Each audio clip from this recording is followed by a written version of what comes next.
and she had to try on a wedding dress.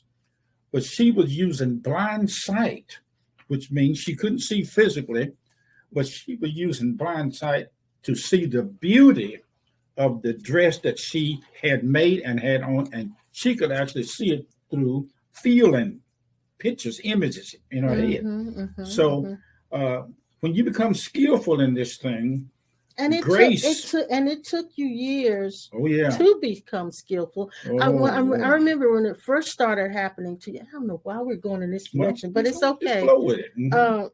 I remember when you first had that happen to you. We were in Florence, South Carolina, and in a service that there was this young man who was, what do you call him? Deaf.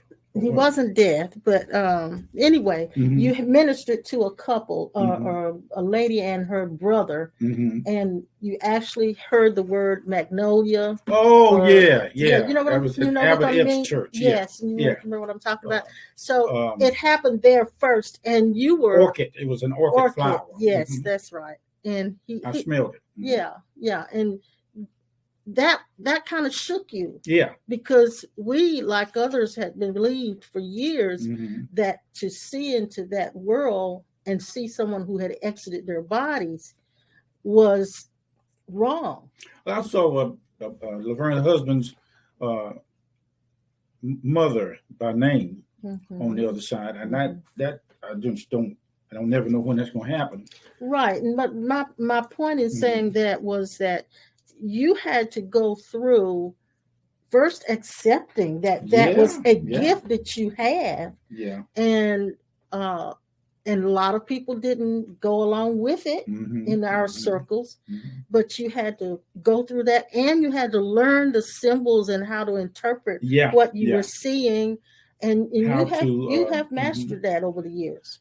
I remember a lot of times I used to have people come up in front of the church, and we would have a couple, husband and wife, and she's expecting. Yeah, and, you've done that too. And somehow or another, intuition revealed to me that I need to talk to the child inside of her. And I did, and the child was revealed by Spirit that this child at night, at 12 at night, his mother would crave certain foods. And I remember chicken and dumplings. Yeah, chicken and dumplings. And it happened like that. Now, and the thing is, seeing those or having that ability or that gifting, you're not always hearing God speak to you. That's what I wanted to make clear. It's not necessarily hearing God speak. Sometimes it is, or an angel, but majority of the times you're actually seeing it or in oneness with that person that you're standing in front of. You actually become them and take on it's empathic and enter into their story, their life story. And this is what Paul said in the book. He said, Galatians 2:20, we're crucified with Christ, nevertheless we live, yet not I, but Christ live. In the life we live in the physical realm is but the love of God. But anyway. And the other thing is, when we were talking yesterday, we kind of came to the conclusion that is what you were here for. You know, you're right. If you go back and think when we first started out, you were the one that was actually clear in seeing this. Yeah. Yeah, and I had that operation more prevalent. Yeah, before you did. Yeah. And I asked, but it took time because based on the temperament of the vessel that's carrying that operation, you have to really take time to find out how through that temperament, on the sideline, how that worked. And I'm finding out that if I would say to you guys out there now, in your right hand, you're holding a lemon. Yes. And through your the word lemon, I'm activating your subconscious senses and your memory, and your memory, and your chamber of imagery, which it speaks of in the Old Testament, which all of us have a chamber of imagery, or in modern day language, and our own movie theater. Yeah. And I would say, look at it now. You see it; it's yellow. It's really sour, and you can taste it because the taste, what you call that, olfactory. You take That's your smell. and smell. Yeah, And I taste, said, yes. now imagine cutting it in half And you or in can fours. literally through your memory Yeah. gates still Yeah. smell, Yeah. still taste. Right. Yes. Right. And Now, so that lemon is actually real.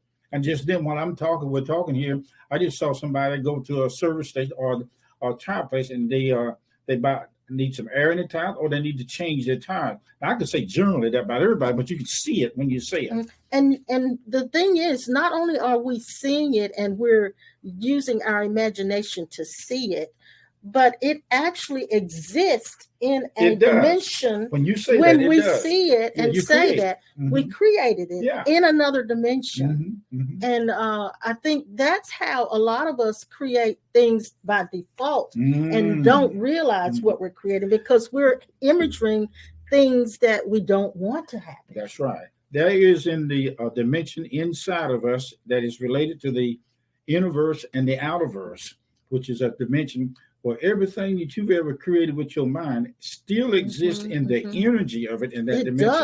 It does. In fact, every thought is